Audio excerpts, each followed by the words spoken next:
Hello, I'm Jude Scott and I'd like you to try a still life in watercolour today. We're going to use a technique called wet in wet, and we're going to paint just an old blue bottle and some fruit.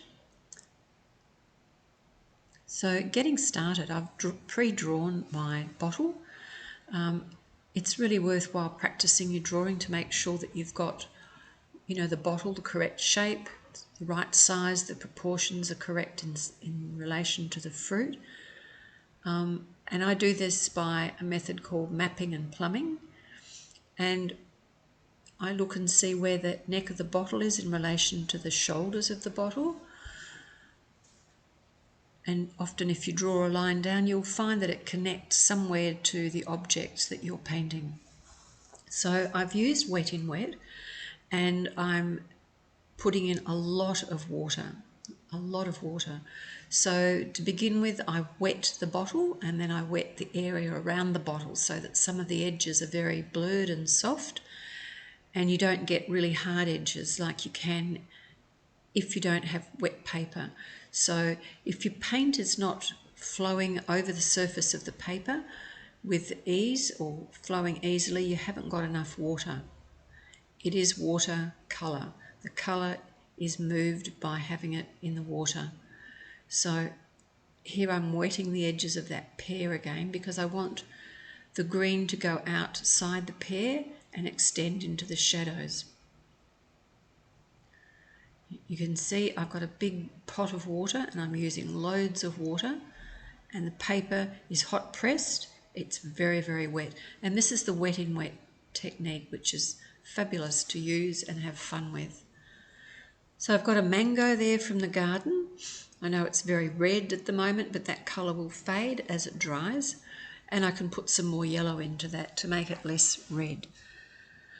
So now I'm painting the pear, which is also from the garden, and I'm using Aureolin Yellow with Ultramarine to get that green. And you're seeing a different view of the pear to what I can see because you're looking down on it with the camera and I'm looking to it, it's on my right. So let the colours merge wet in wet. You'll get much more success if you let them merge on the paper because they blend together and you get wonderful accidents happening, and you can also get some beautiful textures. So in this painting we're certainly not worried about painting to the edges of anything. We're letting let the paint do its own thing on the paper, and I want lots of cauliflowers in this painting, as you can see up the top. In the bottle, the shoulders of the bottle there have got a cauliflower that's extended in from the very wet background, and it's encroached on the bottle and it's given me those wonderful marks, which for me is the purpose of this exercise. So to get the same colours as this Nectarine that I'm painting, I've used Quinacridine Red and I've used some Ultramarine. So I've mixed it up there in my tray, and I've just added a bit of yellow to this because within that one piece of fruit, as you can see if you look back to the object, the fruit in the still life, there's warm areas of red and there's also very cool areas of red.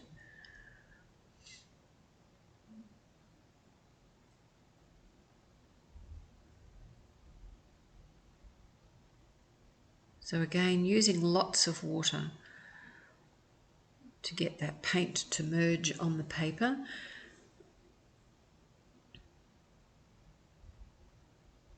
And because I'm using a lot of water, these pigments will fade a lot when they have dried.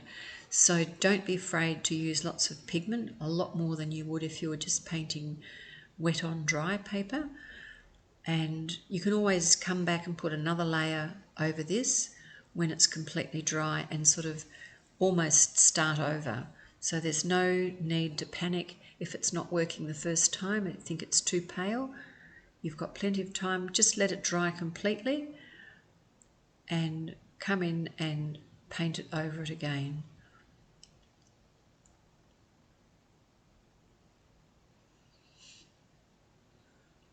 I lifted off some of that red before, but I think I think I lifted off too much and it went too pale, so I've just reintroduced some more pigment to that area. And below the nectarine and the pear, I have just softened their edges with lots of water, and I want the backgrounds to go out and form part of the shadow.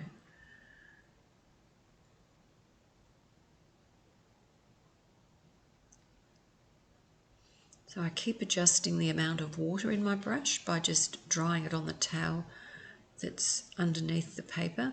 I haven't taped my paper down to anything. Because this is a very fast painting, it won't have time to buckle. And usually you get buckling issues when you're painting in one area and the paper expands because it's wet, and that area expands and causes the buckle against the next area, which is dry. So pretty much all of the surface of the water is already wet.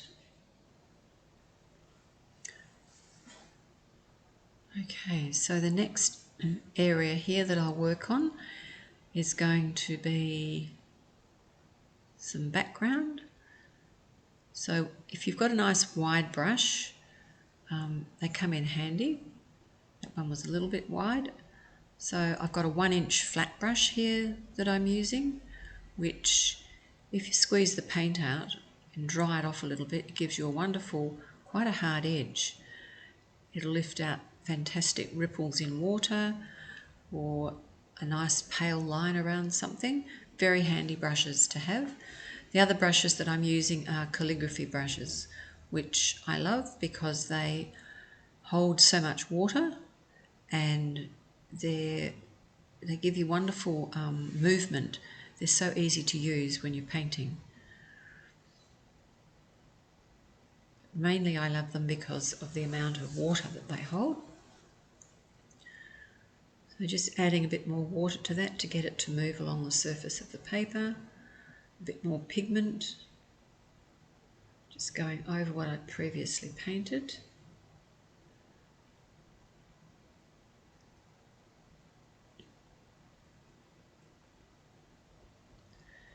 And then to reinforce the shape of the mango on the left, I've actually come in with some dark paint behind that. So instead of outlining the fruit with the colour of the fruit, I've actually done some negative painting behind. So the trick is just to let it dry a little bit before you put another layer of paint down.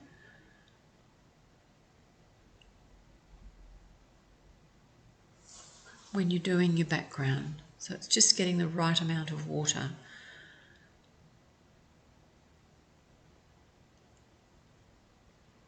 So as you can see, the blue that I've just put down has sort of leapt up into the wet section of that paper. I just wanted to make it a little bit darker down there, which will bring, it has the effect of pushing that pear closer toward you, and it will take the bottle further back into the painting.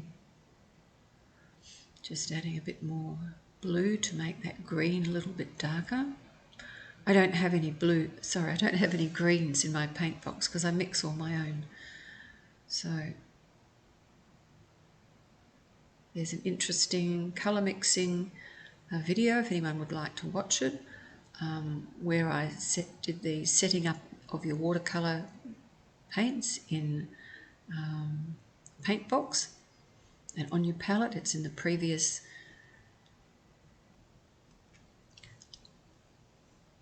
So when your painting is starting to dry, then you can reassess where do you need to make it darker and where do you need to make it lighter. So because it was very wet, I've restated my darks with some more pigment on the fruit because it has dried quite a bit lighter than what I wanted it to be. So just put some more red.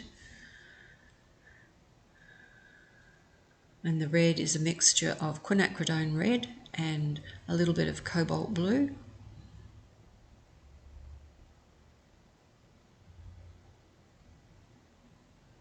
And this is the very wet-in-wet technique that we're using.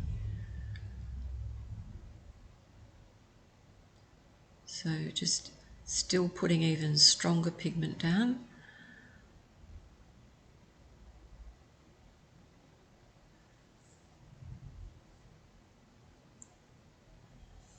And letting some of that warm colour from the Nectarine mix with the reflections underneath. So now I'm just going to lift out some of those marks. There's some, can't actually see it on the screen, but there are some quite sharp edge marks down there which I didn't like. I've lifted off an area there which could be perhaps the bottle on the label on the bottle. So I'm just doing some negative painting around that. And maybe some abstract marks that look like it could be writing. Soften a little bit of that line so that it's not too distinct.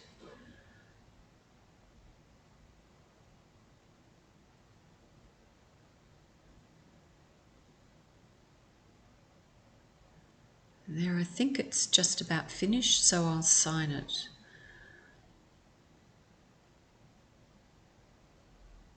Right.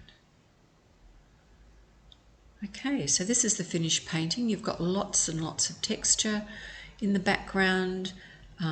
You've got an L-shaped composition. I've let the bottle bleed into the background. I've left the fruit to bleed into the background and the colours to merge with one another in the reflections. So I do hope that you've enjoyed watching this short video, and I hope it helps you with painting wet and wet. I've used hot pressed paper, and all the materials will be listed underneath this video in the show more section. So if you click on that, you'll be able to see what I've used. But hot pressed Arches paper, calligraphy brushes, and I've used Holbein Watercolours, Ultramarine, Cobalt, Aureolin Yellow, Quinacridine Red, and that's all actually. So thank you very much for watching. We'll see you next time. There's another video. Thank you. Bye.